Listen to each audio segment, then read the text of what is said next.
Yan. First fish, first fish. First fish natin, lalim.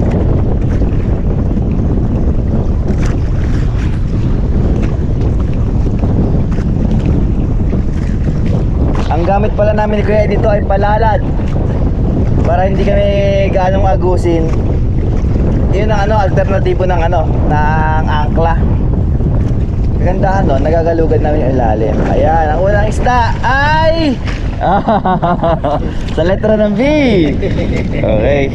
Butete, itong pinunta natin dito. Butete, bagaong bisugo. Oh, letter B ha. Ang oras ay, ito dala natin cellphone kahit hindi tayo nagdadala ng cellphone. Ang oras ay mag-oras. Time and date today. Time and date today. Yeah, walang date. Yan. It is 7:27 a.m. December 4th, 2025. Yan, 7:27 December 4, 2025. Casual Angler Cup. Yan, release na natin si Butete.